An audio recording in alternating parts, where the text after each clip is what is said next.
саламатсыздарбы? Батыс Қазақстан облысы, Орал қаласы, номер 34-ші балбұлақ бөбек жайының тәрбиешісі Карабалина Шаттықгүл Берікқызы.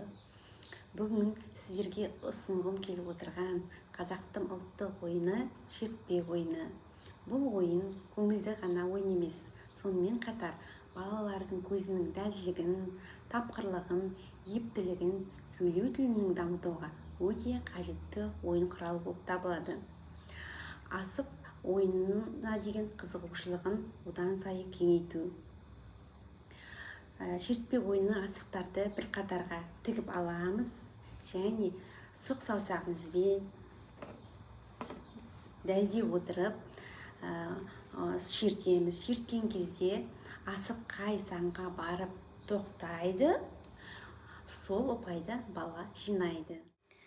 Сіздерге екінші көрсеткім келіп отырған қазақтың ұлттық ойыны бұл асық отау деген ойын. Қазақ халқының ең құнды тапсырмалардың бірі киіз үй ойыны болып табылады. Бұл балаларға киіз үйдің құрылымын таныстыру және бұл қолжетімді түрлі түсті фетрлардан қолданып жасауға болады. Яғни бұл балалардың қызығушылығын арттыру, сөздік қорын молайту арқылы салт дәстүр туралы ұғымдарын қалыптастыру болып табылады.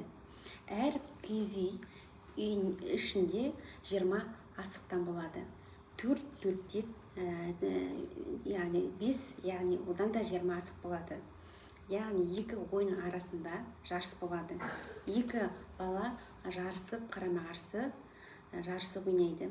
Әр киіз үйдің түсіне сәйкес асықтарды қойып шығамыз.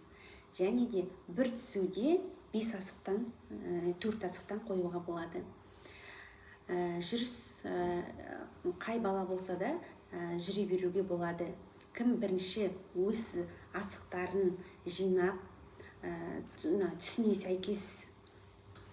сәйкес қойса асықтарды, сол бала жеңімпаз болады. Балаларыңызбен бірге уақыт бөліп ойнатсаңыздар болады. Назарларыңызға көп рахмет. Сау болыңыздар.